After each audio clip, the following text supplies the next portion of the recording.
家好啊！歡迎收睇今個禮拜嘅 BB 食譜頻道。上個禮拜咧，我就同大家分享咗一個自家製嘅批皮嘅食譜。咁今個禮拜咧，我又想講下點樣可以用呢一個批皮做一個大人細路都啱食嘅西蘭花三文魚蛋餅。首先半球西蘭花，我哋切嗰啲花仔出嚟，擺落滾水入邊煲大概3至4分鐘。我哋等緊啲西蘭花煮緊嗰陣時，準備6隻蛋。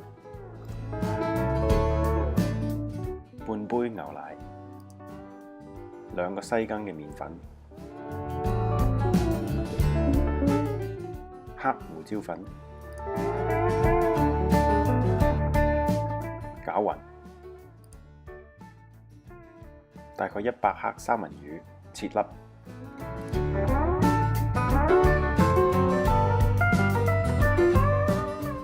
之後將塊批皮鋪喺焗兜入邊。批皮可以喺超級市場買現成嘅，又或者可以自家製。咁如果想有興趣自己做嘅話，可以參考我個頻道入邊嘅食譜。將十起咗嘅西蘭花倒喺個焗兜入邊，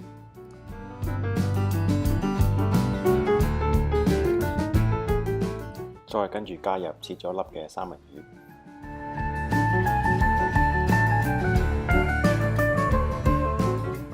準備2杯刨咗嘅遮塔芝士，將1杯芝士而家鋪落去焗兜入邊，然後倒入之前攪好咗嘅蛋漿。而家係用緊呢個焗兜嘅 size， 6隻蛋係啱啱好可以填滿嘅。